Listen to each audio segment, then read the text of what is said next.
ಮುಖೋದ್ಭೂತಂ ನಂದಿ ಗೋತ್ರಾದಿನಾಯಕಂ ವೃಷ್ಟಿಸೂತ್ರ ಕೃತೋ ವಂದೇ ಮರುಳಾರಾಧ್ಯಂ ಜಗದ್ಗುರುಂ. ಕ್ಷೇತ್ರನಾಥ ಜಗದ್ಗುರು ಮರುಳಸಿದ್ದೇಶ್ವರ ಮಹಾಸ್ವಾಮಿಯ ಲಕ್ಷ ದೀಪೋತ್ಸವ ಪರಮ ಪೂಜ್ಯ ಲಿಂಗೈಕ್ಯ ಉಜ್ಜಯಿನಿ ಜಗದ್ಗುರು ಮರುಳಸಿದ್ಧ ರಾಜದೇಶಿಕೇಂದ್ರ ಶಿವಾಚಾರ್ಯ ಭಗವತ್ಪಾದಂಗಳವರ 14ನೇ ವರ್ಷದ ಪುಣ್ಯ ಸ್ಮರಣೋತ್ಸವ ನಿಮಿತ್ತವಾಗಿ ದಯಮಾಡಿಸಿ ದಿವ್ಯ ಸಾನ್ನಿಧ್ಯವನ್ನು ಅನುಗ್ರಹಿಸಿ ಶುಭಾಶೀರ್ವಚನ ಸಂದೇಶವನ್ನು ದಯಪಾಲಿಸಿ ನಿರ್ಗಮಿಸಿರುವ ಪರಮಾದರಣೀಯ ರಂಭಾಪುರಿ ಜಗದ್ಗುರುಗಳವರ ಪದತಲದಲ್ಲಿ ಅನಂತ ಶತಕೋಟಿ ನಮಸ್ಕಾರಗಳನ್ನು ಸಮರ್ಪಣೆ ಮಾಡುತ್ತಾ ಕಾರ್ಯಕ್ರಮದ ನೇತೃತ್ವವನ್ನು ವಹಿಸಿರುವ ಅಖಿಲ ಭಾರತ ವೀರಶೈವ ಶಿವಾಚಾರ್ಯ ಸಂಸ್ಥೆಯ ಅಧ್ಯಕ್ಷರು ಶ್ರೀಮದ್ ಉಜ್ಜಯಿನಿ ಶಾಖಾ ಸಿಂಧಗಿ ಸಾರಂಗಮಠ ಗಚ್ಚಿನ ಮಠದ ಒಡೆಯರೂ ಆದಂತಹ ಶಟಸ್ಥಲ ಬ್ರಹ್ಮಿ ಪ್ರಭು ಸಾರಂಗದೇವ ಶಿವಾಚಾರ್ಯ ಸ್ವಾಮೀಜಿಯವರನ್ನು ಮೊದಲುಗೊಂಡು ಆರಂಭದಲ್ಲಿ ಸ್ವಾಗತ ಮತ್ತು ಪ್ರಾಸ್ತಾವಿಕ ಮಾತುಗಳನ್ನಾಡಿರುವ ಕೊಟ್ಟೂರು ಡೋಣೂರು ಚಾನಪತಿ ಮಠದ ಶಟಸ್ಥಲ ಬ್ರಹ್ಮಿ ಡಾಕ್ಟರ್ ಸಿದ್ಧಲಿಂಗ ಶಿವಾಚಾರ್ಯ ಸ್ವಾಮೀಜಿಯವರೇ, ಉಳಿದ ಎಲ್ಲ ಮಠಾಧೀಶರೇ, ಇದೀಗ ತಾನೇ ನಿಮ್ಮನ್ನೆಲ್ಲ ಉದ್ದೇಶಿಸಿ ತಮ್ಮ ಸ್ಪಷ್ಟ ದಿಟ್ಟ ನೇರ ಮಾತುಗಳಿಂದ ಧರ್ಮದ ಕಾಳಜಿಯ ಕುರಿತು, ಸಮಾಜದ ಕಳಕಳಿಯ ಕುರಿತು ಹೃದಯಾಂತರಾಳದ ಮಾತುಗಳನ್ನಾಡಿರುವ ರೋಣ ಮತಕ್ಷೇತ್ರದ ಜನಪ್ರಿಯ ಶಾಸಕರು, ರಾಜ್ಯ ಖನಿಜ ಅಭಿವೃದ್ಧಿ ನಿಗಮದ ಅಧ್ಯಕ್ಷರು ಆದಂತಹ GS ಪಾಟೀಲ್ ರವರ ವೇದಿಕೆಯಲ್ಲಿ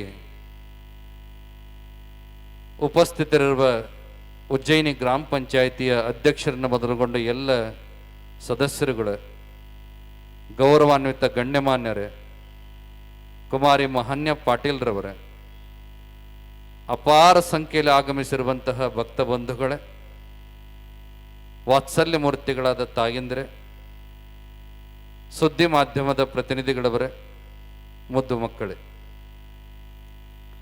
ಸೇರಿದಂತ ನಿಮ್ಮೆಲ್ಲರಿಗೂ ಜಗದ್ಗುರು ಪಂಚಾಚಾರ್ಯರು, ಉಜ್ಜಯಿನಿ ಪೀಠದ ಕ್ಷೇತ್ರನಾಥ ಜಗದ್ಗುರು ಮರುಳಸಿದ್ಧರು, ಜಗನ್ಮಾತೆ ಗೌರಿದೇವಿ ಅನಂತ ಸನ್ಮಂಗಲಗಳನ್ನು ಅನುಗ್ರಹಿಸಲಿ ಅನ್ನುವಂತಹ ಶುಭ ಹಾರೈಕೆಗಳನ್ನು ಆಶೀರ್ವಾದ ಮಾಡತಕ್ಕಂಥವರಾಗಿದ್ದೇವೆ. ಈ ನಾಡು ಸಮೃದ್ಧವಾಗಲಿ, ಸುಭಿಕ್ಷವಾಗಲಿ, ಒಳ್ಳೆಯ ಮಳೆಯಾಗಲಿ, ಒಳ್ಳೆಯ ಬೆಳೆಯಾಗಲಿ, ಬೆಳೆಗೆ ತಕ್ಕ ಮಾರುಕಟ್ಟೆ ಮೌಲ್ಯ ದೊರೆತು ಈ ದೇಶದ ಬೆನ್ನೆಲುಬು ಅನಿಸಿಕೊಂಡಂತಹ ಅನ್ನದಾತ ರೈತನ ಬದುಕು ಉತ್ತಮಗೊಳ್ಳಲಿ, ಎಲ್ಲರ ವ್ಯವಹಾರ ವ್ಯಾಪಾರ ಉದ್ಯೋಗಗಳು ಅಭಿವೃದ್ಧಿಯಾಗಲಿ, ವಧೂವರರ ಕಲ್ಯಾಣವಾಗಲಿ, ವಿದ್ಯಾರ್ಥಿಗಳ ಭವಿಷ್ಯ ಉಜ್ವಲವಾಗಲಿ, ಸಂತಾನಾಪೇಕ್ಷಿ ದಂಪತಿಗಳಿಗೆ ದೇಶಭಕ್ತ, ವಿದ್ಯಾ ವಿನಯ ಸಂಸ್ಕಾರವಂತ ಧರ್ಮನಿಷ್ಠ ಮಕ್ಕಳು ಹುಟ್ಟುವಂತಾಗಲಿ, ಗ್ರಾಮದ, ಪಟ್ಟಣದ, ರಾಜ್ಯದ, ದೇಶದ ಎಲ್ಲ ಜನರು ನಾವಿಂಥ ಜಾತಿಯವರು, ಜನಾಂಗದವರು, ಧರ್ಮದವರು ಅನ್ನುವುದಕ್ಕಿಂತ ಬದಲಾಗಿ ನಾವೆಲ್ಲರೂ ಈ ದೇಶದ ಸತ್ಪ್ರಜೆಗಳು, ಭಾರತ ಮಾತೆಯ ಮಕ್ಕಳು, ನಾವೆಲ್ಲರೂ ಭಾರತೀಯರು ಅನ್ನುವಂತಹ ಸಮನ್ವಯ ಭಾವ ಎಲ್ಲರಲ್ಲೂ ಒಡಮೂಡುವಂತ ಆಗಲಿ ಅನ್ನುವಂತಹ ಅನಂತ ಸನ್ಮಂಗಲಗಳನ್ನು ಮತ್ತೊಮ್ಮೆ ಮಗದೊಮ್ಮೆ ನಿಮ್ಮೆಲ್ಲರಿಗೂ ಆಶೀರ್ವಾದ ಮಾಡತಕ್ಕಂಥವರಾಗಿದ್ದೇವೆ. ಇವತ್ತು ಲಿಂಗೈಕ್ಯ ಜಗದ್ಗುರು ಮರುಳಸಿದ್ಧ ರಾಜದೇಶಿಕೇಂದ್ರ ಶಿವಾಚಾರ್ಯ ಭಗವತ್ಪಾದಂಗಳವರ 14ನೇ ವರ್ಷದ ಪುಣ್ಯ ಸ್ಮರಣೋತ್ಸವ. ಮಾತನಾಡಿದವರೆಲ್ಲರೂ ಕೂಡ ಅವರ ಬಗ್ಗೆ ಗುಣಗಾನವನ್ನ ಮಾಡಿದರು. ಅತ್ಯಂತ ಹದುಳ ಹೃದಯದ, ಹಸುಗೂಸಿನ ಸ್ವಭಾವದ, ಯಾರ ಮನಸ್ಸನ್ನು ನೋಯಿಸದ, ಸಾಗರದೋಪಾದಿಯ ಕಾರುಣ್ಯವನ್ನೇ ತುಂಬಿರತಕ್ಕಂತಹ ಮಾತೃವಾತ್ಸಲ್ಯದ ಹರಿಕಾರರು ಯಾರಾದರೂ ಇದ್ರೆ ಲಿಂಗೈಕ್ಯ ಜಗದ್ಗುರು ಮರುಳಸಿದ್ಧ ರಾಜದೇಶಿಕೇಂದ್ರ ಶಿವಾಚಾರ್ಯ ಭಗವತ್ಪಾದಂಗಳವರು. ಸಿದ್ಧಾಂತ ಶಿಖಾಮಣಿಯೊಳಗೊಂದು ಮಾತು ಬರ್ತದೆ, ಉಪೈತಿ ಲೋಕವಿಖ್ಯಾತಂ ಲೋಭಮೋಹ ವಿವರ್ಜಿತಂ ಜಿಜ್ಞಾಸು ಸರ್ವ ಸಂಸಾರ ದೋಷ ಧ್ವಂಸ ಕರಂ ಶಿವಂ ಅನ್ನುವಂಥ ಮಾತು ಬರ್ತದೆ. ಯಾವತ್ತು ಈ ಪೀಠದ ಚುಕ್ಕಾಣಿಯನ್ನು ಹಿಡಿದ್ರು, ಯಾವತ್ತು ಲಿಂಗೈಕ್ಯರಾದರೂ ಅವರ ಅಧಿಕಾರ ಅವಧಿಯ 16 ವರ್ಷಗಳಲ್ಲಿ ಯಾವುದೇ ಕಾರ್ಯಕ್ರಮಗಳಿಗೆ ಹೋಗಲಿ, ಯಾವುದೇ ಸಮಾರಂಭಗಳಿಗೆ ಹೋಗಲಿ, ಎಂದೂ ಯಾರನ್ನು ಕೂಡ ಬೇಡಿದವರಲ್ಲ, ಎಂದೂ ಕೂಡ ಯಾರನ್ನು ಇಷ್ಟೇ ಕೊಡಿ ಅಷ್ಟೇ ಕೊಡಿ ಎಂದವರಲ್ಲ. ಏನನ್ನು ಕೊಡ್ತಾರೆ, ಏನನ್ನು ಅರ್ಪಣೆ ಮಾಡ್ತಾರೆ, ಅದನ್ನು ಅತ್ಯಂತ ಪ್ರೀತಿಯಿಂದ ಸ್ವೀಕಾರ ಮಾಡಿ ಅದರಲ್ಲಿಯೇ ಪೀಠದ ಅಭಿವೃದ್ಧಿಯನ್ನು ಮಾಡಿದಂತಹ ಜಗದ್ಗುರುಗಳು ಅಂದರೆ ಅದು ಲಿಂಗೈಕ್ಯ ಮರುಳು ಸಿದ್ಧ ರಾಜದೇಶಿಕೇಂದ್ರ ಶಿವಾಚಾರ್ಯ ಭಗವತ್ಪಾದಂಗಳವರು. ಮಹಾರಾಷ್ಟ್ರದ ಅನೇಕ ಪ್ರಸಂಗಗಳನ್ನು ಕೆಲವು ಸ್ವಾಮೀಜಿಯವರು ನಮ್ಮ ಹತ್ರ ಹೇಳ್ತಾ ಇದ್ರು. ಗುರುಗಳ ಸ್ವಭಾವ ಹೇಗಿತ್ತಪ್ಪ ಅಂದರೆ, ಕಾರ್ಯಕ್ರಮ ನಡೀತಾ ಇತ್ತು, ಕೊನೆಗೆ ಆಶೀರ್ವಚನ ಆದ ಮೇಲೆ ಸಂಘಟಕರು, ಅಲ್ಲಿರ್ತಕ್ಕಂಥ ಸ್ವಾಮೀಜಿಯವರು ಜಗದ್ಗುರುಗಳಿಗೆ ಗೌರವ ಅರ್ಪಣೆ ಮಾಡೋದನ್ನೇ, ದಕ್ಷಿಣೆ ಕೊಡೋದನ್ನೇ ಮರೆತಿದ್ರು. ಆದರೆ ಜಗದ್ಗುರು ಅದನ್ನು ವಿಚಾರ ಮಾಡದೆ ಗಾಡಿ ಹತ್ತಿದ್ರು. 40-50 ಕಿಲೋಮೀಟರ್ ಆಗಿ ಬಂದ ಮೇಲೆ ಅಲ್ಲಿ ಸ್ವಾಮೀಜಿಯವರು ಫೋನ್ ಮಾಡಿದ್ರಂತೆ, ಬುದ್ಧಿ ದಕ್ಷಿಣೆ ಕೊಟ್ಟಿಲ್ಲ, ತಪ್ಪಾಯ್ತು ಅಂದ್ರೆ ಇರ್ಲಿ ಬಿಡಪ್ಪ, ಅದೆಲ್ಲ ಏನ್ ದೊಡ್ಡದಲ್ಲ ಅನ್ನುವಂಥದ್ದನ್ನ ಪ್ರೀತಿಯಿಂದ ಸ್ವೀಕಾರ ಮಾಡಿ ಅವರಿಗೆ ಆಶೀರ್ವಾದ ಮಾಡಿದಂಥ ಜಗದ್ಗುರುಗಳು ಅಂದ್ರೆ ಲಿಂಗೈಕ್ಯ ಮರುಳು ಸಿದ್ಧ ರಾಜದೇಶಿಕೇಂದ್ರ ಶಿವಾಚಾರ್ಯ ಭಗವತ್ಪಾದಂಗಳವರು. ಸದಾ ಕರುಣಾಮಯಿ, ಯಾರು ನೋವನ್ನು ಕೊಟ್ಟರು ಅವರನ್ನು ಹರಿಸಿದರು, ಯಾರು ಅವರಿಗೆ ನಿಂದೆ ಮಾಡಿದ್ರು ಅವರಿಗೆ ಪ್ರೀತಿಯ ಮಾತುಗಳನ್ನಾಡಿದರು, ಯಾರು ಅವರಿಗೆ ವಿಷವನ್ನೇ ಇಕ್ಕಿದ್ರು ಅವರಿಗೆ ಅಮೃತವನ್ನೇ ಕುಡಿಸಿದ್ರು. ಅದಕ್ಕೆ ಅವರನ್ನ ನಾವು ಹೇಳೋದಾದ್ರೆ ನೋವನ್ನುಂಡ ನಂಜುಂಡೇಶ್ವರ ಅನ್ನುವಂಥ ಮಾತನ್ನ ಲಿಂಗೈಕ್ಯ ಜಗದ್ಗುರು ಹೇಳಿದ್ರೆ ಅದು ತಪ್ಪಾಗಲಾರದು. ಅವರ ವ್ಯಕ್ತಿತ್ವವನ್ನು ನೆನಪು ಮಾಡಿಕೊಂಡ್ರೆ ಒಂದು ಪ್ರಸಂಗ ನೆನಪಾಗ್ತದೆ ನಮಗೆ. ರಾಮಕೃಷ್ಣ ಪರಮಹಂಸರು ಪರಮ ದೇವಿಯ ಆರಾಧಕರು, ಕಾಳಿಕಾ ದೇವಿಯ ಆರಾಧಕರು. ಅವರ ಜೀವನದೊಳಗೊಂದು ಪ್ರಸಂಗ ನಡೀತದೆ. ಗಂಗಾ ನದಿಯನ್ನು ದಾಟ್ತಾ ಇರ್ತಾರೆ. ಆ ನದಿಯೊಳಗೆ ಪರಮಹಂಸರು ಕೂತಿರ್ತಾರೆ, ಜೊತೆಗೆ 3-4 ಜನ ಉಡಾಳರು ಕೂತಿರ್ತಾರೆ. ಉಡಾಳರು ಎಲ್ಲ ಊರಾಗೂ ಇರ್ತಾರೆ. ಇವರು ಸೌಮ್ಯವಾಗಿ ಭಗವಂತನ ದೇವಿಯ ನಾಮಸ್ಮರಣೆ ಮಾಡ್ತಾ ಮಾಡ್ತಾ ಕೂತಿರ್ತಾರೆ. ಇವರ ಮೌನ ತಪಸ್ಸು, ಇವರ ಮೌನದ ವ್ಯಕ್ತಿತ್ವ ಅಲ್ಲಿ ಕೂತಂತಹ ಆ ಉಡಾಳರಿಗೆ ಸರಿ ಕಾಣೋದಿಲ್ಲ, ಸಮಾಧಾನ ತರೋದಿಲ್ಲ. ಕೆಲವರು ಇರ್ತಾರೆ, ಅವ್ರಿಗೆ ಸುಮ್ಮನಿರುವಂಥದ್ದು ಆಗೋದೇ ಇಲ್ಲ. ಏನಾದ್ರೂ ಕಿಟ್ಲೆ ಮಾಡ್ತಿರ್ಬೇಕು, ಏನಾದ್ರೂ ಕದಡ್ತಿರ್ಬೇಕು ಅನ್ನುವಂಥ ಮನೋಭಾವ ಇರ್ತದೆ. ಅಂಥವ್ರು ಹೇಗಿರ್ತಾರಪ್ಪ ಅಂದ್ರೆ, ಒಬ್ಬವ ಕೆರೆ ದಂಡಿ ಒಳಗೆ 4 ಅಡಿ ನೀರೊಳಗೆ ಕೂತ್ಕೊಂಡು ಒಂದು ಉದ್ದನ ಕೋಲು ತಗೊಂಡು ಆ ನೀರೊಳಗೆ ಹಿಂಗೆ ಕೈಯಾಡಿಸ್ತಿದ್ನಂತ. ಆ ದಾರಿಲಿ ಒಬ್ಬ ಗುರುಗಳು ಹೊರಟಿದ್ರು. ಅವ್ರಂದ್ರ, ನೀ ಏನು ಮಾಡಾಕತ್ತೀಯಪ್ಪ ಇಲ್ಲಿ ಕೆರೆಯೊಳಗೆ ಕೂತ್ಕೊಂಡು ಅಂದ್ರು. ನಾ ಭಾಳ ಹೊತ್ತಾತ್ರಿ ಇಲ್ಲೇ ಕುಂತೀನಿ, ಹಿಂಗೆ ಕೈಯಾಡ್ಸಕತ್ತೀನಿ, ಕೆರೆ ನೀರು ಸ್ವಚ್ಛ ಮಾಡಾಕತ್ತೀನಿ ಅಂತ ನೋಡಾಕತ್ತೀನಿ, ಇನ್ನೂ ಆಗವಲ್ದು ಅಂದ. ಕೆರೆ ನೀರ ಸ್ವಚ್ಛ ಮಾಡಬೇಕು ಅಂತ ಕೋಲು ತಗೊಂಡು ಅನ್ನಕತ್ತೀನಿ, ಇನ್ನು ಆಗವಲ್ಲದ ಸ್ವಚ್ಛ ಅಂತ ಆ ಮನುಷ್ಯ ಅಂದದ್ದಕ್ಕ ಗುರುಗಳಂದ್ರಂತ, ನೀ ಸ್ವಚ್ಛ ಮಾಡೋದೇನು ಬ್ಯಾಡಪ್ಪ, ಆ ನೀರು ಬಿಟ್ಟು ಹೊರಗೆ ಬಾ, ಈ ಕೈಯಾಡಿಸೋದು ಬಿಡು, ಅದು ತಂತಾನೆ ಸ್ವಚ್ಛ ಆಗ್ತದ ಅನ್ನುವಂಥ ಮಾತನ್ನು ಅವ್ರು ಹೇಳಿದ್ರು. ನೀರು ಸ್ವಚ್ಛ ಆಗೋದಕ್ಕೆ ಯಾರು ಕದಡಿಸೋದು ಬೇಡ. ಪರಮಹಂಸರು ಏನು ಸುಮ್ಮನೆ ಕೂತಿದ್ರು, ಅವ್ರಿಗೆ ಟೀಕೆ ಮಾಡಕ್ ಚಾಲು ಮಾಡಿದ್ರು, ನಿಂದೆ ಮಾಡೋದಕ್ಕೆ ಚಾಲು ಮಾಡಿದ್ರು. ಏನು ಯೋಗಿ ಅದಾನಿವ, ಏನು ಸುಮ್ಮನೆ ಕುಂತಾನವ, ಏನು ಭಗವಂತನ ಪ್ರಾರ್ಥನೆ ಮಾಡಾಕತ್ತಾನ, ಏನು ದೇವ್ರು ಬಂದು ಇಳಿದು ಬಿಡ್ತಾನೆ, ಏನು ಹಾಗೇನು ಹೀಗೇನು ಅಂಥೇಳಿ ಎಲ್ಲ ತುಂಟಾಟದ ಪ್ರಶ್ನೆಗಳನ್ನ ಮಾತಾಡ್ತಾ ಚಾಲು ಮಾಡಿದ್ರು. ಅವ್ರು ಏನು ಮಾಡಿದ್ರು ಪರಮಹಂಸರು ಉತ್ತರ ಕೊಡ್ಲಿಲ್ಲ, ಮೌನವಾಗೇ ಕೂತಿದ್ರು. ಸರಿಯಾಗಿ ಮಧ್ಯದೊಳಗೆ ಬಂತು, ಎಲ್ಲಿ ನದಿ ಮಧ್ಯಕ್ಕೆ ಬಂತು ದೋಣಿ. ಆದರೂ ಅವರು ತಮ್ಮ ಕೀಟಲ್ಲೇ ಬಿಡ್ಲಿಲ್ಲ. ಪರಮಹಂಸರು ಸುಮ್ಮನೆ ಕೂತಿದ್ರು. ಒಂದು ನೆನಪಿಟ್ಕೊಳ್ರಿ, ಯಾರಿಗೆ ಕೀಟ್ಲೆ ಮಾಡ್ತೀರಿ, ಯಾರು ತಪಸ್ವಿಗಳಿರ್ತಾರೆ, ಮಹಾತ್ಮರಿರ್ತಾರೆ, ಗುರುಗಳಿರ್ತಾರೆ, ಸಂತರಿರ್ತಾರೆ, ಮಹಾಂತರಿರ್ತಾರೆ, ಅವರು ಅದನ್ನು ತಡ್ಕೋಬಹುದು. ಆದ್ರೆ ಅವರು ಆರಾಧನೆ ಮಾಡತಕ್ಕಂಥ ಭಗವಂತ ಅದನ್ನು ತಡ್ಕೊಳ್ಳೋದಿಲ್ಲ. ಯಾರು ಆರಾಧನೆ ಮಾಡ್ತಿರ್ತಾರಲ್ಲ ಆತನಿಗೆ ಸಿಟ್ಟು ಬಂತು. ಯಾರು? ಕಾಳಿಕಾದೇವಿಗೆ. ಪರಮಹಂಸರ ಆ ಎಲ್ಲ ದೃಶ್ಯವನ್ನ ಪ್ರಸಂಗವನ್ನ ನೋಡಿದಂತ ಕಾಳಿಕಾದೇವಿಗೆ ಬಹಳ ಸಿಟ್ಟು ಬಂತು. ನನ್ನ ಭಕ್ತನಿಗೆ, ನನ್ನ ಶಿಷ್ಯನಿಗೆ ಇಷ್ಟು ಕಿಟಿಲೆ ಮಾಡಾಕತ್ತಾರ, ಇಷ್ಟು ತೊಂದರೆ ಮಾಡಾಕತ್ತಾರ, ಅವ್ರಿಗೆ ತಕ್ಕ ಶಾಸ್ತಿ ಮಾಡಬೇಕು ಅಂತ ಹೇಳಿ ಪರಮಹಂಸ ಹತ್ರ ಬಂದು ಕೇಳ್ತಾಳಂತ. ಪರಮಹಂಸ, ಯಾಕೆ ಸುಮ್ಮನೆ ಕೂತಿದೀಯಾ? ಇಷ್ಟೆಲ್ಲ ಅವ್ರು ಕಿಟ್ಲಿ ಮಾಡಾಕತ್ತಾರ, ನಿಂದಿ ಮಾಡಾಕತ್ತಾರ, ನಿನಗೆಲ್ಲ ತೊಂದರೆ ಮಾಡಾಕತ್ತಾರ, ನೀ ಸುಮ್ಮ ಕೂತಿಯಲ್ಲ, ನೀವೊಂದು ಮಾತು ಹೂ ಅನ್ನು. ಏನು ದೋಣಿ ಹೊಂಟದಲ್ಲ ಸರಿಯಾಗಿ ಅದನ್ನ ಹಿಂಗೆ ಮುಗಿಸಿ ಬಿಡ್ತಾನೆ, ಅವ್ರ ನೀರು ಪಾಲಾಗಿ ಬಿಡ್ತಾರ ಅಂತ ಹೇಳಿ ಆ ಕಾಳಿಕಾದೇವಿ ಪರಮಹಂಸರಿಗೆ ಕೇಳ್ತಾಳೆ. ಮಹಾತ್ಮರ ಗುಣ ಎಷ್ಟು ದೊಡ್ಡದಿರ್ತದಂದ್ರೆ ಬಹಳ ದೊಡ್ಡದು. ಕ್ಷಮಿಸುವ ಗುಣ ಇರ್ತದ ಅವ್ರ ಹತ್ರ. ಅದಕ್ಕೆ ದೊಡ್ಡವರು ಅಂತ ಯಾರಿಗೆ ಕರಿತೀವಿ ನಾವು ಅಂತ ಕೇಳಿದ್ರೆ, ಬಹಳ ಜನ ಸಾಮಾನ್ಯ ಜನರಲ್ಲಿ ಏನಿರ್ತದಪ್ಪ ಅಂದ್ರೆ, ಯಾರಾದ್ರೂ ತಪ್ಪು ಮಾಡಿದ್ರಪ್ಪ ಅಂದ್ರೆ ಈ ಬೆರಳು ಮುಂದೆ ಬಂದ್ಬಿಡ್ತದೆ, ಯಾವಾಗ್ಲೂ ಮುಂದೆ ಬಂದ್ಬಿಡ್ತದೆ, ಅದನ್ನೇ ನೋಡ್ತಿರ್ತದೆ. ಇದಕ್ಕೆ ತೋರಿಸುವ ಬೆರಳು, ತೋರು ಬೆರಳು ಅಂತ ಕರೀತಾರ.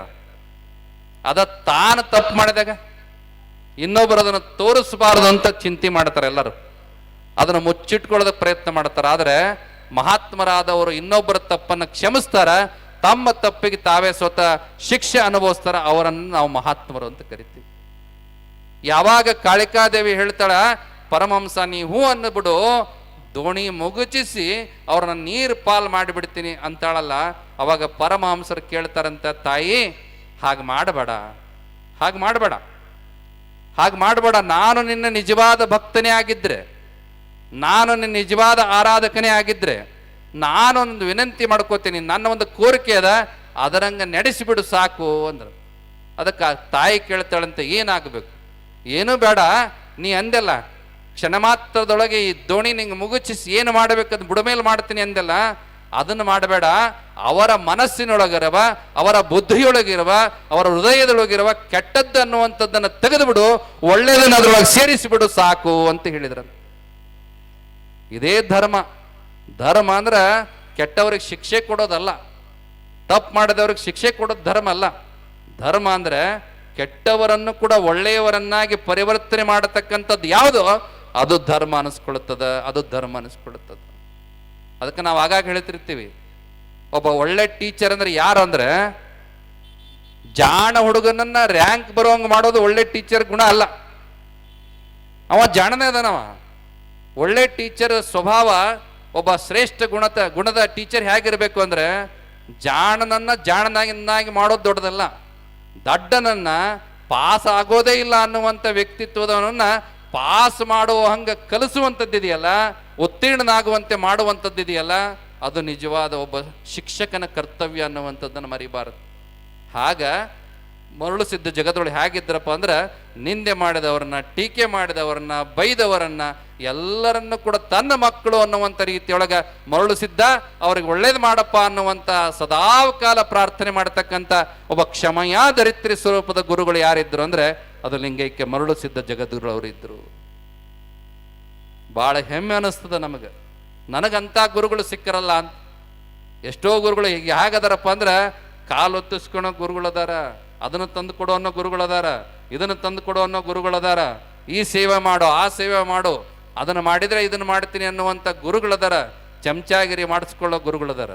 ಆದರೆ ಯಾವತ್ತೂ ಏನನ್ನು ಒಂದು ನಯಾ ಪೈಸೆಯನ್ನು ಕೂಡ ನಮ್ಮಿಂದ ಬಯಸದೆ, ಒಂದು ನೂಲು ಎಳೆ ಬಟ್ಟೆಯನ್ನು ಕೂಡ ಅಪೇಕ್ಷೆ ಪಡದೆ, ಬಂದಾಗಲೆಲ್ಲ ಸ್ವತಃ ಅವರೇ ನೀ ಚೆನ್ನಾಗಿ ಓದ್ತೀಯ, ಜಾಣದಿಯ, ಇನ್ನೂ ಚೆನ್ನಾಗಿ ಓದು ಅಂತೇಳಿ ನನಗೆ ಆಶೀರ್ವಾದ ಮಾಡಿ ದುಡ್ಡು ಕೊಟ್ಟು ಕಳಿಸ್ತಕ್ಕಂಥ ಗುರುಗಳು ಯಾರಾದರೂ ಇದ್ರೆ, ಅದು ಲಿಂಗೈಕ್ಯ ಮರಳುಸಿದ್ದ ರಾಜದೇಶಿಕೇಂದ್ರ ಶಿವಾಚಾರ್ಯ ಭಗವತ್ಪಾದಂಗಳವರು.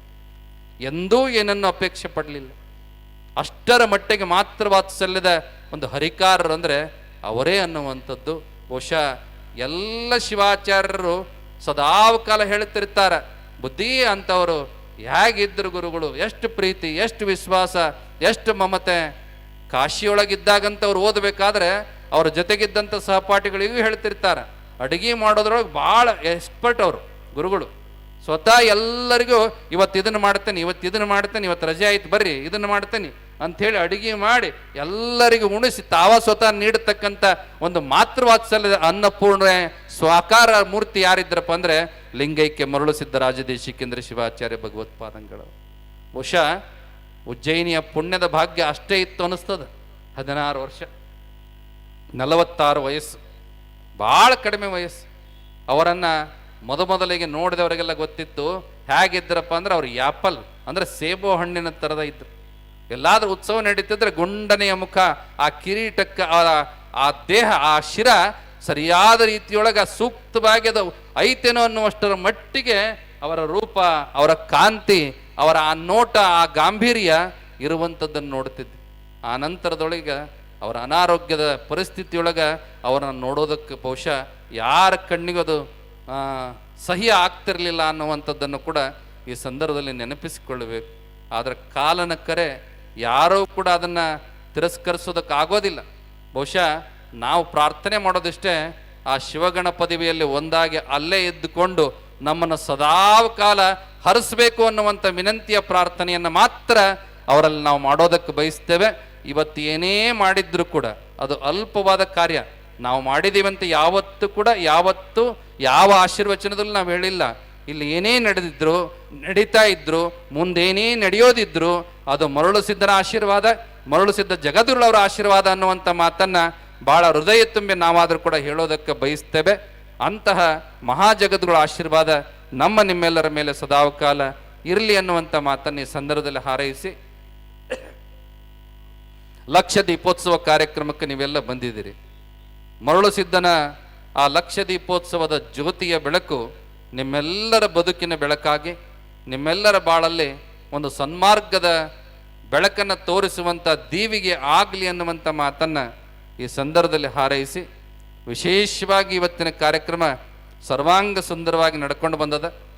BY ವಿಜಯೇಂದ್ರ ಅವರಾಗಲಿ, ಹಾಗೆ ನಮ್ಮ MP ತುಕಾರಾಮ ಅವರಾಗಲಿ, ವಿಶೇಷವಾಗಿ ಜಗಳೂರು ಕ್ಷೇತ್ರದ ಶಾಸಕರಾದಂಥ ದೇವೇಂದ್ರಪ್ಪನವರಾಗಲಿ, ಹೂವಿನಡಗಲಿ ಮತಕ್ಷೇತ್ರದ ಶಾಸಕರಾದಂತಹ ಕೃಷ್ಣಾ ನಾಯಕ್ ಅವರಾಗಲಿ, ಹೊಳಲ್ಕೆರೆ ಕ್ಷೇತ್ರದ ಶಾಸಕರಾದಂಥ M ಚಂದ್ರಪ್ಪನವರಾಗಲಿ, ಬಹುಶಃ ಇಂತು ಮುಂತಾದವರು ಎಲ್ಲ, ಹಾಗೆ ಹರಪನಹಳ್ಳಿಯ ಕ್ಷೇತ್ರದ ಶಾಸಕರಾದಂಥ ಲತಾ ಮಲ್ಲಿಕಾರ್ಜುನ್ ಅವರಾಗಲಿ, ಇವರೆಲ್ಲರೂ ಕೂಡ ಬಂದು ಈ ವೇದಿಕೆ ಶೋಭೆಯನ್ನು ಹೆಚ್ಚಿದ್ದಾರೆ. ಅವರವರ ಕ್ಷೇತ್ರಗಳಲ್ಲಿ ಜಗದ್ಗುರುಳವರು ಪ್ರವಾಸ ಮಾಡ್ಯಾರಪ್ಪ, ಕಾರ್ಯಕ್ರಮಕ್ಕೆ ಬಂದಾರ ಅಂದ್ರೆ ಎಷ್ಟು ಅದ್ಧೂರಿಯಾಗಿ ನಮ್ಮನ್ನೆಲ್ಲ ಸ್ವಾಗತ ಮಾಡಿ ಗೌರವ ಕೊಡ್ತಕ್ಕಂಥ ವಿನೀತ ಭಕ್ತಿಯ ಶಾಸಕರು ಅವರೆಲ್ಲ ಆಗಿ ಇವತ್ತು ಪೀಠಕ್ಕೆ ಬಂದು ತಮ್ಮ ಸೇವೆಯನ್ನು ಅರ್ಪಣೆ ಮಾಡಿದ್ದಾರೆ. ಆ ಎಲ್ಲರಿಗೂ ಕೂಡ ಸನ್ಮಂಗಲ ಆಶೀರ್ವಾದಗಳನ್ನು ಈ ಸಂದರ್ಭದಲ್ಲಿ ಹಾರೈಸಿ, ವಿಶೇಷವಾಗಿ ಇವತ್ತಿನ ಕಾರ್ಯಕ್ರಮದ ಉದ್ಘಾಟನೆಯನ್ನು ಮಾಡಬೇಕಾದಂತಹ ಮಾನ್ಯ ರೋಣ ಮತಕ್ಷೇತ್ರದ ಶಾಸಕರು, ರಾಜ್ಯ ಖನಿಜ ಅಭಿವೃದ್ಧಿ ನಿಗಮದ ಅಧ್ಯಕ್ಷರು ಆದಂತಹ, ಇಷ್ಟೊತ್ತಾದರೂ ಕೂಡ ಈ ವೇದಿಕೆಯೊಳಗೆ ಉಪಸ್ಥಿತರಿರುವಂಥ GS ಪಾಟೀಲ್ರವರು ಉದ್ಘಾಟನಾ ಭಾಷಣವನ್ನು ಮೊದಲು ಮಾಡಬೇಕಾಗಿತ್ತು. ಆದರೆ ಮರಳು ಸಿದ್ಧ ಅವ್ರಿಗೆ ಏನೋ ಒಂದು ಜವಾಬ್ದಾರಿಯನ್ನು ವಹಿಸ್ಯಾನ, ಏನೋ ಒಂದು ಹೊಣೆಗಾರಿಕೆಯನ್ನು ವಹಿಸ್ಯಾನ ಅನ್ನೋ ಕಾರಣಕ್ಕಾಗಿ ಇವತ್ತು ಎಲ್ಲರ ಭಾಷಣ ಮುಗಿದ ಮೇಲೆ ಕೊನೆಯದಾಗಿ ಮಾತಾಡಕತ್ತಾರ ಅಂದ್ರೆ ಅವರಿಗೆ ಎಲ್ಲ ಸಂಪೂರ್ಣವಾದ ಆಶೀರ್ವಾದ, ಅನುಗ್ರಹ, ಒಂದು ಭವಿಷ್ಯದ ಶುಭೋದಯದ ಸಂಕೇತ ಮರಳು ಸಿದ್ಧ ದಾರಿ ಮಾಡಿಕೊಡ್ತಾ ಇದ್ದಾನೆ ಅನ್ನುವಂಥದ್ದನ್ನು ಈ ಸಂದರ್ಭದಲ್ಲಿ ಹೆಮ್ಮೆಯಿಂದ ಹೇಳೋದಕ್ಕೆ ಬಯಸ್ತೇವೆ. ನೀವು ನೋಡ್ತಾ ಇದ್ದೀರಲ್ಲ, ಅಜಾನುಬಾಹು GS ಪಾಟೀಲ್ರವರು, ಗುರುಪಾದ ಗೌಡರು ಅಂತ ಕರೀತಾರೆ. ಅವರ ಮನೆತನ ಅಂತಿಂತ ಸಾಮಾನ್ಯ ಮನೆತನ ಅಲ್ಲ. ಸುಮಾರು 600 ಎಕರೆ ಜಮೀನು ಇರತಕ್ಕಂಥ ಭಾಳ ದೊಡ್ಡ ಜಮೀನುದಾರರು. ಭಾಳ ಜನ ರಾಜಕಾರಣಕ್ಕೆ ಬಂದ ಮೇಲೆ, ಅಧಿಕಾರಕ್ಕೆ ಬಂದ ಮೇಲೆ ಕೃಷಿ ಕ್ಷೇತ್ರವನ್ನು ಮರೀತಾರೆ. ಆದರೆ ಇವತ್ತಿಗೂ ಕೂಡ ನೆನಪಿಟ್ಕೊಂಡ್ರೆ, ರೈತರಾಗಿರ್ತಕ್ಕಂಥವ್ರು ಇಲ್ಲಿ ಯಾರಾದರೂ ಬಂದಿದ್ರೆ ಹೆಮ್ಮೆ ಪಡಬೇಕು. 70 ಎತ್ತಿನ ಕಮತ ಇವತ್ತಿಗೂ ಕೂಡ ಯಾರ್ದಾದ್ರೂ ಮನೆಯೊಳಗೆ ಐತಿ ಅಂದ್ರೆ ರೋಣದ ಪಾಟೀಲ್ ಪರಿವಾರದ ಮನೆತನದೊಳಗೆ. ಈಗಲೂ ಪಾಟೀಲ್ರು ಬೆಳಗ್ಗೆ ಎದ್ರೆ ಸಗಣಿ ಕಸ ಬಳಿಯೋದಕ್ಕೆ ಹೋಗ್ತಾರ, ಹಾಲು ಕರಿಯೋದಕ್ಕೆ ಹೋಗ್ತಾರ. ಅಷ್ಟೇ ಅಲ್ಲ, ಇಡೀ ಕೃಷಿ ಕ್ಷೇತ್ರದ ಅಡ್ಡಾಟವನ್ನು ಅವರೇ ಸ್ವತಃ ಮಾಡ್ತಾರೆ. ಎಂಥ ಪರಿವಾರ ಅಂತ ಅವರ ತಾಯಿ ಹೇಳಿದ್ರಲ್ಲ, ಎಷ್ಟು ಸ್ಮರಣೆ ಮಾಡಿದ್ರು. ಇಷ್ಟು ಎತ್ತರಕ್ಕೆ ಬೆಳೆದ್ರು ಕೂಡ ಅದಕ್ಕೆ ಕಾರಣ ನಾನಲ್ಲ, ನನ್ನ ತಾಯಿ ಹಾಕಿಕೊಟ್ಟಂಥ ತಾಯಿ ಮಾತೋಶ್ರೀ ಬಸಮ್ಮನವರ ಕಾರಣ ಅನ್ನುವಂಥ ಮಾತನ್ನು ಏನು ಹೇಳಿದ್ರಲ್ಲ, ಅದು ನಿಜಕ್ಕೂ ಕೂಡ ಸತ್ಯವಾಗಿರ್ತಕ್ಕಂಥ ಮಾತು. ಅವರ ಪರಿವಾರದೊಳಗೆ ಒಬ್ಬರು BS ಪಾಟೀಲ್ ಅನ್ನುವಂಥ ವ್ಯಕ್ತಿ IAS ಅಧಿಕಾರಿಯಾಗಿ ಈ ರಾಜ್ಯದ ಮುಖ್ಯ ಕಾರ್ಯದರ್ಶಿಯಾಗಿ ನಿವೃತ್ತರಾಗಿರ್ತಕ್ಕಂಥದ್ದನ್ನು ನೀವು ನೆನಪು ಮಾಡ್ಕೊಳ್ಬೇಕು. ಅದರ ಜೊತೆಗೆ RS ಪಾಟೀಲ್ ಅಂತ ವ್ಯಕ್ತಿ ಒಬ್ಬ ಸಂಸದರಾಗಿ MP ಆಗಿ ಕೆಲಸ ಮಾಡತಕ್ಕಂಥ ಅವರ ಸಹೋದರರು. ಇವರು ನಮ್ಮ GS ಪಾಟೀಲ್ರವರು 5 ಬಾರಿ ರೋಣ ಮತಕ್ಷೇತ್ರದ ಶಾಸಕರಾಗಿ ಚುನಾಯಿತರಾಗಿ ಅತ್ಯಂತ ಜನಪ್ರಿಯತೆಯನ್ನು ಪಡೆದುಕೊಂಡಿರ್ತಕ್ಕಂಥವ್ರು. ಬಹುಶಃ ಎಂಥ ಶಾಸಕರದಾರ ಅಂದ್ರೆ ಅವರ ಮನೆ ಬೆಳಗ್ಗೆ ಇಷ್ಟು ಜನಗಳಿಂದ ತುಂಬಿರ್ತದ, ಯಾರನ್ನೂ ಬರಿಗೈಯಿಂದ ಕಳಿಸೋದಿಲ್ಲ ಅವರು. ಪ್ರತಿಯೊಬ್ಬರಿಗೂ, ಅದು ಮದುವೆ ಕಾರ್ಯಕ್ರಮ ಇರ್ಬೋದು, ಏನೇ ಕಾರ್ಯಕ್ರಮ ಇರ್ಬೋದು, ಪ್ರತಿಯೊಂದಕ್ಕೂ ಕೂಡ ತಮ್ಮ ಪರಿವಾರದಿಂದ ಒಂದು ದೇಣಿಗೆಯಾಗಿ ಕೊಡುಗೆಯಾಗಿ ಮತಕ್ಷೇತ್ರ ಪ್ರತಿಯೊಬ್ಬ ಮತದಾರರಿಗೂ ಕೂಡ ಅತ್ಯಂತ ಪರಿಚಿತವಾದ ಮುಖವನ್ನು ಹೊಂದಿರತಕ್ಕಂಥ ಒಬ್ಬ ಜನಪ್ರಿಯ ಜನನಾಯಕರು ಯಾರು ಅಂದರೆ ಅದು GS ಪಾಟೀಲ್ರು ಅನ್ನುವಂಥ ಮಾತನ್ನು ಈ ಸಂದರ್ಭದಲ್ಲಿ ಹೆಮ್ಮೆಯಿಂದ ಹೇಳೋದಕ್ಕೆ ಬಯಸ್ತೇವೆ. ಬಹುಶಃ ಈ ಪೀಠಕ್ಕೆ ಬಂದಿದ್ದಾರೆ, ಉಜ್ಜಯಿನಿ ಪೀಠಕ್ಕೆ ಬಂದವರಿಗೆ ಯಾರು ಕೂಡ ಯಾರಿಗೂ ಮರಳಿಸಿದ್ದ ಬರಿಗೈಯಿಂದ ಕಳಿಸಿಲ್ಲ. ಬಹುಶಃ ನಿಮಗೆ ನೆನಪು ಮಾಡಬೇಕು, ದೇವೇಗೌಡರು ನಮ್ಮ ಗುರುಗಳ ಪಟ್ಟಾಧಿಕಾರಕ್ಕೆ ಬಂದಿದ್ದರು. ಆ ಸಂದರ್ಭದಲ್ಲಿ ಅವರು ಈ ರಾಜ್ಯದ ಮುಖ್ಯಮಂತ್ರಿ ಆಗಿದ್ದರು. ಸಿದ್ದೇಶ್ವರ ಜಗದ್ಗುರು ಅವಾಗ ಕಿವಿ ಕೇಳ್ತಿರ್ಲಿಲ್ಲ, ಮಾತಾಡೋದು ಭಾಳ ಸೂಕ್ಷ್ಮ. ಹೋಗಿ ನಮಸ್ಕಾರ ಮಾಡಿ, ನಾನು ಈ ರಾಜ್ಯದ ಮುಖ್ಯಮಂತ್ರಿ ದೇವೇಗೌಡ ಬಂದೀನಿ ಅಂದ್ರೆ ಯಾರು ಅಂತ 2-3 ಸಲ ಕೇಳಿದ್ರಂತ. ಅವಾಗ ಮತ್ತೊಂದು ಸಲ ಜೋರಾಗಿ ಹೇಳಿದಾಗ, ಮುಖ್ಯಮಂತ್ರಿ ಅಲ್ಲಿ ಹೋಗ, ನೀ ಪ್ರಧಾನಮಂತ್ರಿ ಅಂದ್ರಂತ. ಇನ್ನೂ ಏನೇ ಇರಲಿಲ್ಲ. ಇದನ್ನು ಯಾವಾಗಲೂ ಕೂಡ ದೇವೇಗೌಡರು ಅನೇಕ ಸಮಾರಂಭಗಳಲ್ಲಿ MP ಪ್ರಕಾಶ್ರವರು ಹಾಗೆ ದೇವೇಗೌಡರು ಅದನ್ನ ಸ್ಮರಣೆ ಮಾಡ್ತಾ ಇದ್ರು ಅನ್ನುವಂಥದ್ದನ್ನು ಈ ಸಂದರ್ಭದಲ್ಲಿ ನೆನಪು ಮಾಡಿಕೊಳ್ತಾ, ಹಾಗೆ ಅತ್ಯಂತ ಅರ್ಹರಾದ, ಸಮರ್ಥರಾದ, ಅತ್ಯಂತ ಹಿಂದೆಯೇ ಆ ಸಚಿವ ಸ್ಥಾನ ಲಭ್ಯವಾಗಬೇಕಾದಂತಹ ಎಲ್ಲ ಅರ್ಹತೆಗಳು ನಮ್ಮ GS ಪಾಟೀಲ್ರಿಗೆ ಇರುವಂಥದ್ದನ್ನು ಮನಗಂಡು ಈ ಕಾರ್ಯಕ್ರಮದ ವೇದಿಕೆ ಮುಖಾಂತರವಾಗಿ ಅವರೇನು ಬಂದು ಇಷ್ಟೆಲ್ಲ ಪ್ರೀತಿ ಮಾತುಗಳನ್ನಾಡಿದ್ದಾರೆ, ಆ ಮರಳುಸಿದ್ದನ ಆಶೀರ್ವಾದ ಬಲದಿಂದ ಮುಂಬರ್ತಕ್ಕಂಥ ಕೆಲವೇ ದಿನಗಳಲ್ಲಿ ಒಂದು ಸಚಿವ ಸ್ಥಾನ ಅವರಿಗೆ ಲಭ್ಯವಾಗಿ, ಈಗಾಗಲೇ ಶಾಸಕ ಸ್ಥಾನದಿಂದ ಅನೇಕ ಕೆಲಸಗಳನ್ನು ಮಾಡಿದ್ದಾರೆ, ಸಚಿವ ಸ್ಥಾನದಿಂದ ಇಡೀ ರಾಜ್ಯದ ಕೆಲಸಗಳನ್ನು, ರಾಜ್ಯದ ಮಠಮಾನ್ಯಗಳ ಕೆಲಸಗಳನ್ನು ಅವರು ಮಾಡುವಂತ ಆಗಲಿ ಅನ್ನುವಂಥ ಮಾತನ್ನು ಈ ಸಂದರ್ಭದಲ್ಲಿ ಅತ್ಯಂತ ಹೃದಯಾರೆ ನಾವಾದರೂ ಕೂಡ ಆಶೀರ್ವಾದ ಮಾಡೋದಕ್ಕೆ ಬಯಸ್ತೇವೆ.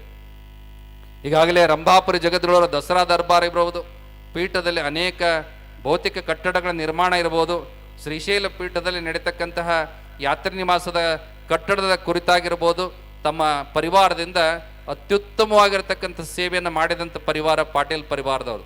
ಬಹುಶಃ ಅವರನ್ನು ಕರೆದಾಗ ನಮಗನ್ನಿಸ್ತಾ ಇತ್ತು, ರೋಣಕ್ಕೆ ಅನೇಕ ಬಾರಿ ಹೋಗಿದ್ದೀವಿ, ಅವ್ರ ಮನೆಯಲ್ಲೇ ಪೂಜೆ ಪುನಸ್ಕಾರಗಳನ್ನ ಮಾಡ್ಕೊಂಡು ಬಂದಿದ್ದೀವಿ. ಇಷ್ಟು ಸಂಸ್ಕಾರ ಇದೆ ಅವ್ರ ಮನೆಯೊಳಗಂದ್ರೆ ಪ್ರತಿಯೊಬ್ಬರು ಲಿಂಗಧಾರಿಗಳು, ಸಣ್ಣ ಮಗುವಿಂದ ಹಿಡಿದು ದೊಡ್ಡವರವರೆಗೂ ಕೂಡ ಶಿವಪೂಜೆಗೆ ಬಂದು ಕೂತ್ಕೊಂಡು ಅವರ ಪೂಜಾ ಮನೆಯನ್ನು ನೋಡೋದೇ ಒಂದು ಸಂತೋಷ. ಅವರೆಲ್ಲ ಪ್ರಸಾದ ಎಷ್ಟು ಚೆನ್ನಾಗಿ ಮಾಡ್ತಾರಂದ್ರೆ ಆ ಎಲ್ಲ ಸಂಸ್ಕಾರ ಅವರ ತಾಯಿಯಿಂದ ಬಂದಿರತಕ್ಕಂಥದ್ದು. ಹಾಗಾಗಿ ಅವರ ಮನೆಗೆ ಹೋದಂಥ ಸಂದರ್ಭದಲ್ಲೇ ಅನೇಕ ವಿಚಾರಗಳನ್ನು ಹೇಳಿದ್ರು. ಆದರೆ ನಮ್ಮ ರೋಣ ಮತಕ್ಷೇತ್ರದಾಗ ನೇರವಾಗಿ ರೋಣ ನಗರದಲ್ಲಿನೇ 5 ಉಜ್ಜಯಿನಿ ಪೀಠದ ಶಾಖಾ ಮಠಗಳಿದಾವೆ. ಆ ರೋಣದ ಹಿರೇಮಠ ಯಾವ ಶಾಖೆ ಅಂದ್ರೆ ಅದು ಉಜ್ಜಯಿನಿ ಪೀಠದ ಶಾಖೆ. ಹಾಗೆ ನಮ್ಮ ಶಾಂತಸ್ವಾಮಿ ಮಠ ಅದು ಕೂಡ ಉಜ್ಜಯಿನಿ ಶಾಖೆ. ನಮ್ಮ ಪಾಟೀಲ್ರವರ ಏನು ಸೆಕ್ರೆಟರಿ ಇದ್ದಾರೆ ಆಪ್ತ ಸಹಾಯಕರು ಸೋಮನಕಟ್ಟಿ ಮಠ ಅದು ಕೂಡ ಉಜ್ಜಯಿನಿ ಪೀಠದ ಶಾಖಾ ಮಠವೇ. ಇಲ್ಲೇನು ನಿರೂಪಕರಾಗಿ ಬಂದಿದ್ದಾರಲ್ಲ ಶೇಖರಯ್ಯ ಶಾಸ್ತ್ರಿಗಳು, ಅವರ ಮಠವು ಕೂಡ ಉಜ್ಜಯಿನಿ ಪೀಠದ ಶಾಖಾ ಮಠವೇ. ಅಲ್ಲಿರ್ತಕ್ಕಂಥ ಒಂದು ವಿರಕ್ತ ಮಠವನ್ನು ಹೊರತುಪಡಿಸಿದ್ರೆ ಅಲ್ಲಿರುವಂಥ ಎಲ್ಲ ಗುರು ಪರಂಪರೆಯ ಮಠಗಳು ಕೂಡ ಉಜ್ಜಯಿನಿ ಪೀಠ ಪರಂಪರೆಗೆ ಸೇರಿದಂಥ ಮಠಗಳು ಅನ್ನುವಂಥದ್ದನ್ನು ನಾವು ಭಾಳ ಹೆಮ್ಮೆಯಿಂದ ಹೇಳೋದಕ್ಕೆ ಬಯಸ್ತೇವೆ.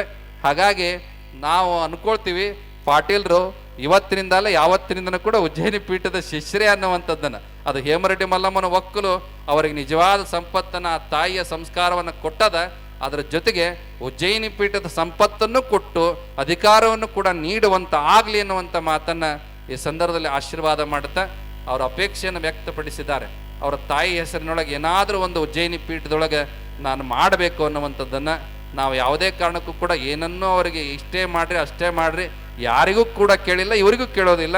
ಆ ಪೀಠದಲ್ಲಿ ನಿರ್ಮಾಣ ಆಗ್ತಕ್ಕಂಥ ಗುರು ನಿವಾಸ ಅವರ ತಾಯಿ ಹೆಸರಿನೊಳಗೆ ಅವರು ನಿರ್ಮಾಣ ಮಾಡಿ ಕೊಟ್ಟಿದ್ದೇ ಆದರೆ ಆ ತಾಯಿ ಹೆಸರು ಆಚಂದ್ರಾರ್ಕವಾಗಿ ಉಜ್ಜಯಿನಿ ಪೀಠದೊಳಗೆ ಆ ಹೆಸರು ಉಳಿತದೆ ಅನ್ನುವಂಥ ಮಾತನ್ನು ಈ ಸಂದರ್ಭದಲ್ಲಿ ಅವರಿಗೆ ತಿಳಿಸ ಬಯಸಿ ಉಳಿದೆಲ್ಲ ವಿಚಾರಗಳನ್ನು ಅವರಿಗೆ ಬಿಡುತ್ತೇವೆ. ಒಟ್ಟಾರೆಯಾಗಿ ಅವರಿಗೆ ಬೇಕಾದಂಥ ಆಯುಷ್ಯ, ಆರೋಗ್ಯ, ಸುಖ ಸಂಪದಗಳು, ಮುಂದಿನ ಅಧಿಕಾರ, ಅದರ ಬಗ್ಗೆ ಪರಮಾತ್ಮನಲ್ಲಿ ಪ್ರಾರ್ಥನೆ ಮಾಡಿ ಅದು ಲಭ್ಯವಾಗಲಿ ಅನ್ನುವಂಥ ಮಾತನ್ನು ಅವರಿಗೆ ಆಶೀರ್ವಾದ ಮಾಡುತ್ತಾ, ವಿಶೇಷವಾಗಿ ನಮ್ಮ ಕೂಗು ಮಠರು ಇರ್ಬೋದು, ಸೋಮನಕಟ್ಟಿ ಮಠರು ಇರ್ಬೋದು, ಅವರನ್ನು ಕರ್ಕೊಂಡು ಬರುವಲ್ಲಿ ಬಹಳ ಮುತುವರ್ಜಿಯನ್ನು ವಹಿಸಿ ಆ ಕೆಲಸವನ್ನು ಮಾಡಿದ್ದಾರೆ. ಅವರಿಗೂ ಕೂಡ ಒಳ್ಳೆಯದಾಗಲಿ ಅನ್ನುವಂಥ ಮಾತನ್ನು ಈ ಸಂದರ್ಭದಲ್ಲಿ ಹಾರೈಸಿ, ನಮ್ಮ ಕೊಟ್ಟೂರಿನ ಶ್ರೀಗಳವರು ಹಾಗೆ ನಮ್ಮ ಸಿಂದಗಿ ಶ್ರೀಗಳವರು. ಬಹುಶಃ ಎಲ್ಲ ಸ್ವಾಮಿಗಳು ಬಂದದ್ದು ನೋಡಿದ್ರಿ, ಹೋಗಿದ್ದು ನೋಡಿದ್ರಿ. ದೂರ ದೂರ ಪ್ರಯಾಣ ಇರ್ತಾವ, ನಾಳೆ ದಿನದ ಕಾರ್ಯಕ್ರಮಗಳಿರ್ತಾವ. ಆದರೂ ಕೂಡ ಅವರು ಆ ಒತ್ತಡದ ಮಧ್ಯೆ ಜಗದೊಳವರ ಮೇಲೆ ಇಟ್ಟಂಥ ಪ್ರೀತಿ ಭಕ್ತಿಯ ಕಾರಣಕ್ಕಾಗಿ ಬಂದು ತೆರಳಿದ್ದಾರೆ. ಆ ಎಲ್ಲ ಮಠಾಧೀಶರಿಗೂ ಕೂಡ ಸನ್ಮಂಗಲ ಆಶೀರ್ವಾದಗಳು. ನಮ್ಮ ಕೊಟ್ಟೂರು ಶ್ರೀಗಳವರು ಬಹುಶಃ ಏನೇ ಪೀಠದ ಕಾರ್ಯಕ್ರಮ ಆದರೂ ಕೂಡ ಅದರಲ್ಲಿ ಮುತುವರ್ಜಿಯಿಂದ ಭಾಗವಹಿಸಿ ಏನೇ ಕಾರ್ಯಕ್ರಮಗಳಿದ್ದರೂ ಕೂಡ ಅದು ಜವಾಬ್ದಾರಿ ತೆಗೆದುಕೊಂಡು ಸೇವೆಯನ್ನು ಮಾಡತಕ್ಕಂಥ ಸ್ವಭಾವ ಅವರಲ್ಲಿರುವಂಥದ್ದು.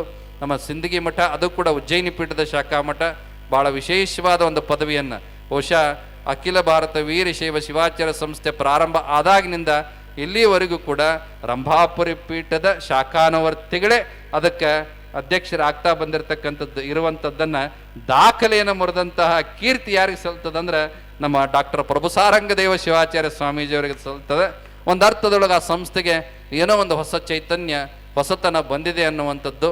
ಅವರ ಕಾಲಾವಧಿಯೊಳಗೆ ಇನ್ನು ಹೆಚ್ಚಿನ ಒಂದು ಕ್ರಿಯಾಶಕ್ತಿಯ ಸ್ವರೂಪ ಆ ಸಂಸ್ಥೆಗೆ ಸಿಗಲಿ, ಎಲ್ಲ ಮಠಗಳಿಗೆ ಅದರ ಪ್ರೀತಿ ವ್ಯಾಪ್ತಿ ಸಿಗಲಿ ಅನ್ನುವಂಥ ಮಾತನ್ನು ಈ ಸಂದರ್ಭದಲ್ಲಿ ಆಶೀರ್ವಾದ ಮಾಡ್ತಾ ನಮ್ಮ ಕುಮಾರಿ ಮಹಾನ್ಯ ಪಾಟೀಲ್ ಮತ್ತು ಅವರ ಸಂಗಡಿಗರು ಬಹುಶಃ ಪ್ರತಿ ವರ್ಷ ನಡೆಯತಕ್ಕಂಥ ಕಾರ್ಯಕ್ರಮಕ್ಕೆ ಅವರ ತಂದೆಯವರೊಡಗೂಡಿ ಬಂದು ಏನೇ ಇದ್ದರೂ ಕೂಡ ಒತ್ತಡ ಇದ್ದರೂ ಬಂದು ತನ್ನ ಸೇವೆಯನ್ನು ಶ್ರೀ ಪೀಠದಲ್ಲಿ ಯಾವತ್ತೂ ಕೂಡ ಮಾಡ್ಕೊಂಡು ಬಂದಿದ್ದಾಳೆ. ಪುಟ್ಟ ಬಾಲಕಿ ಇದ್ದಾಗಿನಿಂದ ಇಲ್ಲಿವರೆಗೂ ಕೂಡ ಆಕೆ ಬರ್ತಾನೆ ಇದ್ದಾಳೆ.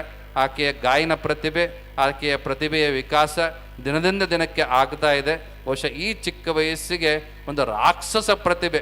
ಸುಮಾರು ಹಾಡುಗಳನ್ನು ಕಂಠಪಾಠ ಇಟ್ಕೊಳ್ಳೋದು, ಆ ಹಾಡುಗಳನ್ನು ಸ್ವರ ಲಯಬದ್ಧವಾಗಿ ಹಾಡುವಂಥದ್ದು, ದೊಡ್ಡವರಿಗೆ ಒಂದು ಸರಿಸಮವಾಗಿ ಹಾಡುವಂಥ ಗಾಯನ ಪ್ರತಿಭೆ ಇರತಕ್ಕಂಥದ್ದು ಆ ಮಹಾನ್ಯ ಪಾಟೀಲಲ್ಲಿ. ಬಹುಶಃ ಅವ್ರ ತಂಗಿಗೂ ಕೂಡ ಅದೇ ರೀತಿಯಾದ ಬಂದಿರತಕ್ಕಂಥದ್ದು.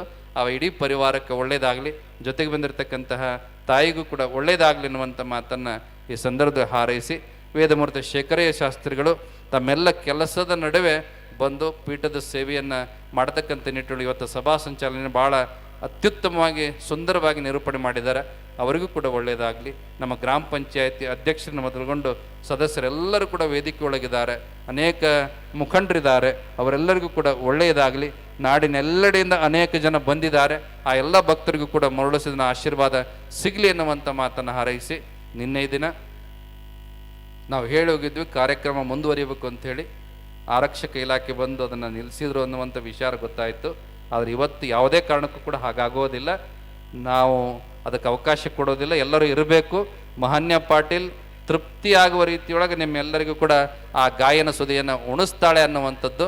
ಮತ್ತು ನಾವು ಹೋದ್ವಿ, ಕಾರ್ಯಕ್ರಮ ನಿಲ್ತೈತೆ ಅಂದ್ಕೋಬೇಡ್ರಿ, ನಾವು ಹೋಗಿ ಒಂದು 10 ನಿಮಿಷದಾಗ ಮತ್ತೆ ವಾಪಸ್ ಬರ್ತೀವಿ, ಕಾರ್ಯಕ್ರಮ ಮುಂದುವರಿತದೆ ಅನ್ನುವಂಥ ಮಾತನ್ನು ಕೂಡ ಈ ಸಂದರ್ಭದಲ್ಲಿ ತಿಳಿಯಪಡಿಸಿ, ಮತ್ತೊಮ್ಮೆ ಸರ್ವರಿಗೂ ಕೂಡ ಭಾಳ ಜನ ಸೇವೆಯನ್ನು ಮಾಡಿದಿರಿ. ಅದು ಲೈಟ್ ಡೆಕೋರೇಷನ್ನ ಕಲ್ಲೇಶಪ್ಪ ಇರ್ಬೋದು, ಜೊತೆಗೆ ನಮ್ಮ ರವಿ ಪೆಂಡಾಲ್, ಜಗಳೂರಿನ ರವಿ ಪೆಂಡಾಲ್ ಸುರೇಶ್ ಇರ್ಬೋದು, ಭಾಳ ಸುಂದರವಾಗಿ ಇದರದೆಲ್ಲ ವ್ಯವಸ್ಥೆಯನ್ನು ಮಾಡಿದ್ದಾರೆ. ಅವ್ರಿಗೆ ಒಳ್ಳೆಯದಾಗಲಿ.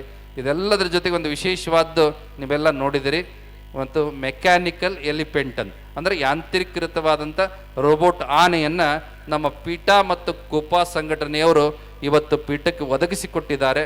ಭಾಳ ಸುಂದರವಾದ ಆನೆಯನ್ನು ಒಂದು ಅರ್ಥದೊಳಗೆ ನೋಡಿದರೆ ಇದೇನಪ್ಪ ನಿಜವಾದ ಆನೆ ಐತೇನೋ ಅನ್ನುವಷ್ಟರ ಮಟ್ಟಿಗೆ ಅದನ್ನು ತಯಾರು ಮಾಡಿ ಕೊಟ್ಟಿದ್ದಾರೆ.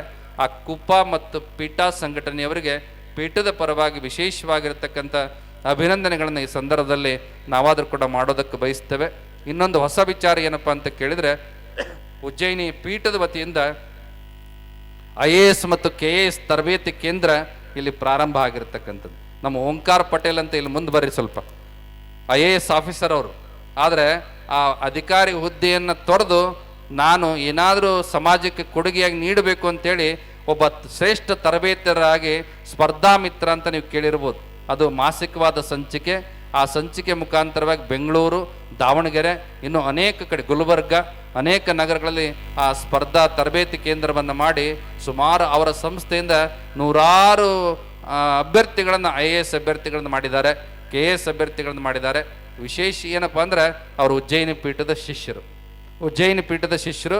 ಅದಕ್ಕೆ ಅವ್ರಿಗೆ ಆದೇಶ ಮಾಡಿದ್ವಿ, ಇಲ್ಲಿ ಏನಾದರೂ ಒಂದು ಮಾಡಬೇಕು. ಗ್ರಾಮೀಣ ಭಾಗ ಭಾಳ ಬಡವರಿದ್ದಾರೆ ನಮ್ಮೆಲ್ಲ ಜನರಿಗೆ. ಇದು ಏನಪ್ಪ ಅಂದ್ರೆ ಉಜ್ಜಯಿನಿ ಪೀಠ ಅಂದರೆ ಯಾವುದೇ ಜಾತಿ ಜನಾಂಗದ ಪೀಠ ಅಲ್ಲಿದೆ. ಸದ್ಧರ್ಮ, ಅದರ ಅರ್ಥ ಏನಂದ್ರೆ ಸರ್ವಧರ್ಮ ಪೀಠ. ಎಲ್ಲ ಜನಾಂಗದವರು ಒಂದು ಮನೆದೇವರಾಗಿ ನಡ್ಕೊಳ್ತಕ್ಕಂತಹ, ಮರುಳು ಸಿದ್ಧನ ಮಕ್ಕಳಾಗಿ ನಡ್ಕೊಳ್ತಕ್ಕಂಥ ಕ್ಷೇತ್ರ ಯಾವುದಪ್ಪ ಅಂದರೆ ಅದು ಉಜ್ಜಯಿನಿ ಪೀಠ ಅನ್ನುವಂಥದ್ದು. ಅದಕ್ಕೋಸ್ಕರವಾಗಿ ಈಗಾಗಲೇ ಸರ್ಕಾರದಿಂದ ಇಲ್ಲಿಗೆ ಅವಕಾಶ ಸಿಕ್ಕದ 300 ಜನ ಪೊಲೀಸ್ ತರಬೇತಿ ಕೇಂದ್ರ ಈ ಉಜ್ಜಯಿನಿಗೆ ಅದು ಶಾಂಕ್ಷನ್ ಆಗ್ಯದ. ಆ ಪೀಠದಲ್ಲಿ ಅದೆಲ್ಲವನ್ನು ಮಾಡತಕ್ಕಂಥ ಒಂದು ವ್ಯವಸ್ಥೆಯನ್ನು ಅವರು ಮಾಡಿದ್ದಾರೆ. ಹಾಗಾಗಿ ಆಸಕ್ತರು ಆ ಎಲ್ಲ ಲಾಭವನ್ನು ಉಪಯೋಗವನ್ನು ನೀವು ಪಡ್ಕೊಳ್ಬೇಕು ತರಬೇತಿಯನ್ನು ಅನ್ನುವಂಥ ಮಾತನ್ನು ಈ ಸಂದರ್ಭದಲ್ಲಿ ನಿಮ್ಮೆಲ್ಲರಿಗೂ ಕೂಡ ಸೂಚನೆಯನ್ನು ನೀಡುತ್ತಾ, ಮತ್ತು ಅಡುಗೆ ಮಾಡಿದವರು ಇರ್ಬೋದು, ನೀಡಿದವರು ಇರ್ಬೋದು, ಭಾಳ ಜನ ಸೇವೆಯನ್ನು ಮಾಡಿದ್ದಾರೆ. ಎಲ್ಲರ ಹೆಸರು ಹೇಳಲಿಕ್ಕೆ ಆಗೋದಿಲ್ಲ. ಇವತ್ತು ಜೊತೆ ನಮ್ಮ ಶಿವಾಚಾರ್ಯ ಪ್ರತಿ ವರ್ಷದಂತೆ ಈ ವರ್ಷವೂ ಕೂಡ ಲಿಂಗೈಕ್ಯ ಮರಳುಸಿದ್ಧ ಜಗದೊಳ ಭಾವಚಿತ್ರದ ಮೆರವಣಿಗೆಯನ್ನು ಭಾಳ ತನ್ನ ತಂಡ ಕಟ್ಟಿಕೊಂಡು ಕಲಾವಿದರು ಕಟ್ಟಿಕೊಂಡು ಭಾಳ ಅತ್ಯದ್ಭುತವಾಗಿ ಆ ಮೆರವಣಿಗೆಯನ್ನು ನಡೆಸ್ಕೊಂಬಂದಿದ್ದಾನೆ. ಆತನಿಗೂ ಕೂಡ ಒಳ್ಳೆಯದಾಗಲಿ, ಸರ್ವರಿಗೂ ಕೂಡ ಒಳ್ಳೆಯದಾಗಲಿ ಎನ್ನುವಂಥ ಮಾತನ್ನು ಹಾರೈಸಿ ನಿಮ್ಮೆಲ್ಲರಿಗೂ ಕೂಡ ಶುಭವನ್ನು ಕೋರಿ ನಮ್ಮ ಆಶೀರ್ವಚನ ಸಂದೇಶವನ್ನು ಪೂರ್ಣಗೊಳಿಸ್ತಾ ಇದ್ದೇವೆ. ಓಂ ಶಾಂತಿ ಶಾಂತಿ ಶಾಂತಿ. ಕಾರ್ಯಕ್ರಮದ ಸಾನ್ನಿಧ್ಯವನ್ನು ಅನುಗ್ರಹಿಸಿ ಸರ್ವ